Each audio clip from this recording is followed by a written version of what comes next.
ఊరికినే ప్రార్థన చేయకూడదు. అర్థం లేకుండా క్రిస్టియన్స్ కాబట్టి పొద్దున లేసాము, ఉదయం ఒకసారి సాయంత్రం ఒకసారి చేయాలి కాబట్టి 4 మాటలు ప్రార్థన చేయాలని అనే ఉద్దేశంతో ప్రార్థన చేయకూడదు.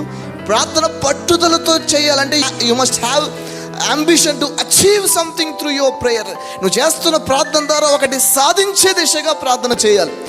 నువ్వు 100 మాటలు 100 విషయాల గురించి ప్రార్థన చేయకపోయినా ఒక్క విషయం గురించి ప్రార్థన చేసినా అది పొందుకునే విధంగా ప్రార్థన చేయాలి.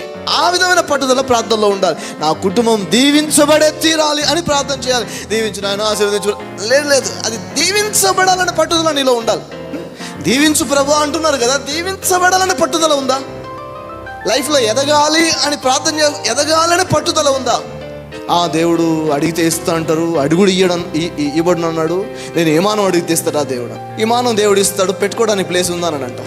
సో ఫస్ట్ ప్లేస్ కోసం ప్రార్థన చేయి, తర్వాత విమానం కోసం.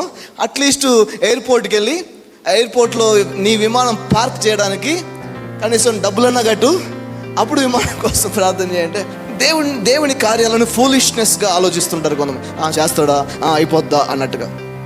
అందుకనే బైబిల్ చెప్తుంది, ప్రార్థన పట్టుదల నిజంగా నీకు అవసరమా?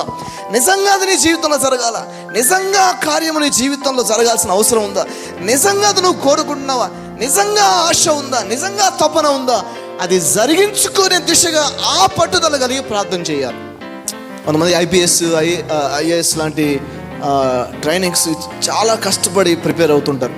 వాళ్ళకి అవకాశాలు చాలా తక్కువ ఉన్నా కూడా, ఈ సివిల్స్ లాంటివి అవకాశాలు తక్కువ ఉన్న, పెద్దగా డబ్బు ఉన్న ఫ్యామిలీలో పుట్టకపోవడం వల్ల వాళ్ళకున్న ఆసక్తిని బట్టి వీధి దీపాల దగ్గర కూర్చొని, గవర్నమెంట్ లైబ్రరీకి వెళ్ళి కూర్చొని, సెకండ్ హ్యాండ్ బుక్స్ అయినా కొని ఏదో ఒకటి చేసి అల్టిమేట్గా అది సాధించే దిశగా వాళ్ళు ప్రయాణం చేస్తారు. ఎందుకంటే వాళ్ళకి పట్టుదల ఉంది, ఇది కొట్టే తీరాలి అనే పట్టుదల ఉంది వాళ్ళలో.